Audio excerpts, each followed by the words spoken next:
Baik, bismillahirrahmanirrahim. Assalamualaikum warahmatullahi wabarakatuh. Kembali lagi di channel Sunmori Lingkat Nagrek, di mana pada kesempatan kali ini kita akan menemukan suatu aplikasi persediaan barang menggunakan framework Laravel 9. Adapun untuk nama projectnya yaitu Smart Inventory. Adapun untuk langkah cara instalasinya, hal yang pertama yang harus kita lakukan yaitu kita nyalakan terlebih dahulu server lokalnya, bisa menggunakan SAMPP maupun Laragon, di mana fungsinya sama untuk menjalankan project di komputer kita. Dimana pada kesempatan kali ini saya akan gunakan Laragon. Kita buka dulu untuk Laragonnya, kemudian kita jalankan startnya. Kita yeskan saja. Oke, sudah berhasil. Selanjutnya kita lihat dan kita buka untuk projectnya menggunakan editor untuk mengecek database, settingan database maupun konfigurasi lainnya di file INP. Adapun untuk nama database-nya yaitu DB Inventory Web. Dimana di sini kita bisa kopikan saja. Kemudian kita buka browser dan kita buat database baru di localhost phpMyAdmin. Untuk nama penggunanya kita defaultkan saja dengan mengetikkan root, kemudian kita masuk. Untuk kata sandinya kita kosongkan saja. Kemudian kita buat database baru, kemudian kita pastekan yang ada nama yang ada di file INP tadi, yaitu DB Inventory Web. Kita buat. Oke, sudah berhasil. Untuk database baru sudah kita buat. Langkah selanjutnya kita importkan database yang ada di file project kita, dimana untuk nama database-nya yaitu DB Inventory Web. Kita klik, pilih, kemudian open. Oke, sudah. Kemudian kita import.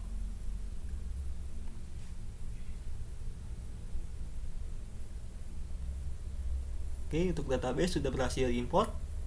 Maka selanjutnya yaitu kita buka terminal yang ada pada Laragon. Kita klik saja terminal, maka akan muncul halaman tampilan terminal dari Laragon. Kemudian kita bisa copy rename saja untuk masuk ke halaman folder projectnya. Kita copy, kemudian kita masuk ke file projectnya dengan cara mengetikkan cd dan pastekan dari nama projectnya, kemudian enter. Oke, sudah berhasil. Maka selanjutnya untuk menjalankan project bisa dengan cara mengetikkan yaitu php artisan serve. Kemudian kita enter. Oke, untuk link servernya sudah muncul. Di sini bisa kita kopikan saja, kemudian kita pastekan di browser untuk menjalankan project. Kita kembali lagi ke browser, bikin tab baru, kemudian pastekan. Kita enter. Oke, ini untuk tampilan halaman loginnya. Dimana ya untuk aplikasi ini saya bagi menjadi 4 hak akses, yaitu super admin, admin, manager, dan operator.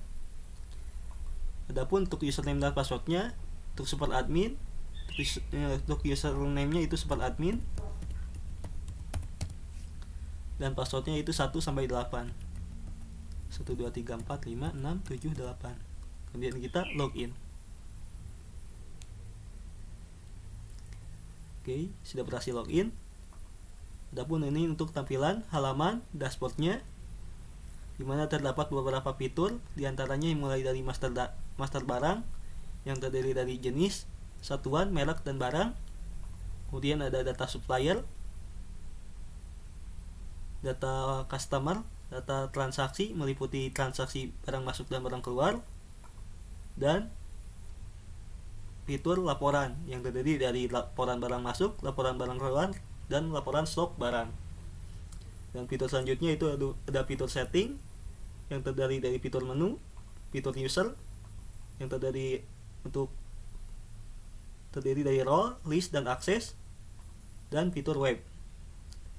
Dimana untuk pada fitur master barang, di sini ada fitur jenis, dimana kita bisa menentukan atau menambahkan beberapa jenis barang, mulai dari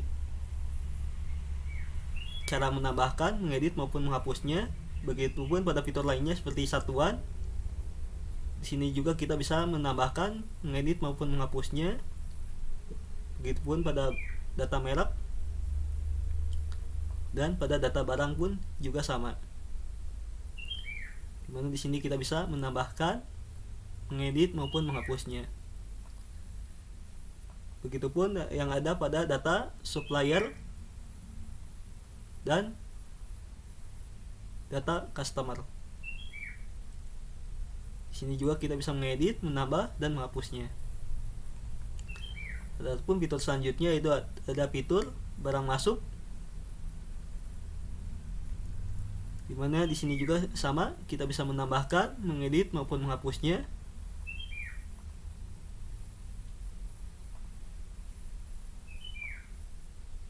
Itu ke data barang masuk. Nah, ini untuk tampilan data barang keluar.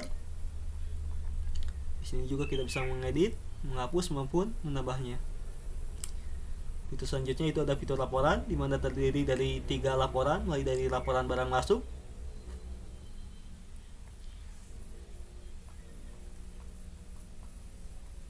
di mana kita bisa menentukan laporannya berdasarkan tanggal dan tahunnya, mulai dari tanggal awal sampai tanggal akhir, dan kemudian kita filter untuk mencari data yang kita inginkan.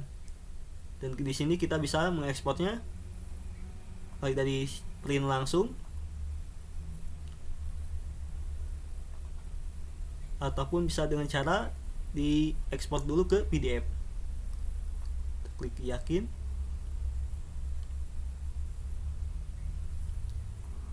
Kita save dan kita coba buka. Itu tampilan laporan pada file PDF. Jauh berbeda juga pada laporan barang keluar. Di sini juga kita bisa mencari data berdasarkan tanggal awal sampai tanggal akhir, dan kita bisa mengekspornya secara langsung mulai dari print dan PDF. Mungkin itu untuk laporan barang keluar. Adapun untuk laporan stok barang tidak jauh berbeda juga, dimana untuk pada laporan stok barang kita menjumlahkan dari jumlah laporan barang masuk dan jumlah barang keluar, dan ditotalkan, dimana jumlah barang masuk dikurangi jumlah barang keluar, maka total stoknya akan muncul. Dan ini untuk stok awalnya ketika kita pertama kali memasukkan data barang, dimana saat pertama kali kita masukkan data barang maka stok awalnya akan 0. Itu saja untuk fitur pada laporan. Kemudian ada fitur setting, mana untuk hak akses super admin dan admin itu memiliki fitur setting dan laporan. Sedangkan untuk operator hanya sampai transaksi saja. Adapun untuk hak akses manager yaitu hanya fitur laporan saja untuk melihat transaksi barang masuk, barang keluar, dan jumlah stoknya. Adapun yang membedakan dari super admin dan admin yaitu ada pada fitur setting, itu pada fitur user, dimana untuk fitur admin tidak ada fitur akses, dimana pada fitur akses ini kita bisa menentukan hak akses apa saja yang terdapat pada user. Bisa untuk super admin, dimana pada super admin hak aksesnya bisa mengakses keseluruhan data. Adapun untuk user-user lain seperti manajer cukup terbatas. Dimana di sini kita bisa men-setting hak akses apa saja yang bisa diakses setiap user. Bisa diaktifkan, bisa juga dinonaktifkan, menyesuaikan dengan keinginan tempat atau pengguna aplikasi ini. Itu saja yang membedakan hak akses super admin dan user lainnya. Adapun ada fitur menu. Di sini kita bisa mengatur atau mengubah nama-nama dari halaman menu ini, baik dari dashboard, master barang, supplier, customer, transaksi, dan laporan. Serta bisa mengganti ikon-ikon apa saja yang terdapat pada halaman menu ini. Di sini juga kita bisa menambahkan, mengedit maupun menghapusnya.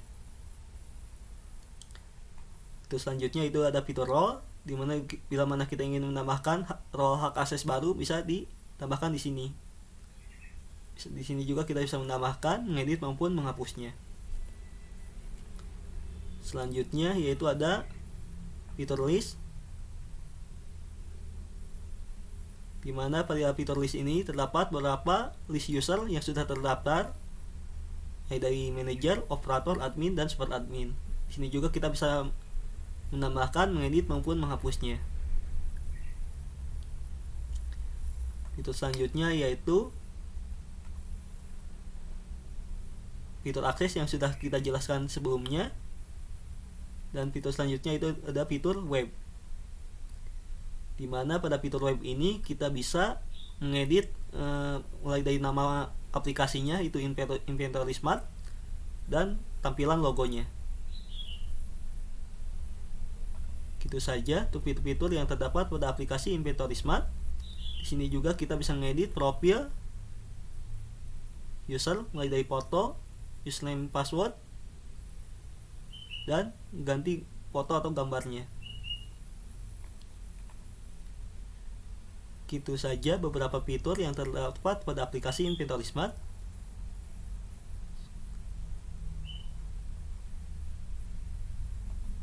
Hak akses pada hak akses super admin. Adapun untuk user lain seperti manager, admin, dan operator bisa kita lihat pada user aksesnya, dimana untuk user aksesnya tiap user memiliki hak akses masing-masing, dimana untuk manager itu hanya bisa mengakses laporan, dimana ini juga bisa disesuaikan kembali tergantung keinginan. Begitupun pada hak akses admin, dimana untuk admin tidak ada fitur akses saja yang dinonaktifkan. Adapun untuk hak akses operator yaitu hanya mengenai fitur dashboard dan transaksi barang masuk dan barang keluar. Untuk sisanya dibatasi. Itu saja mengenai aplikasi Smart Inventory. Semoga demo ini bermanfaat. Sekian, terima kasih.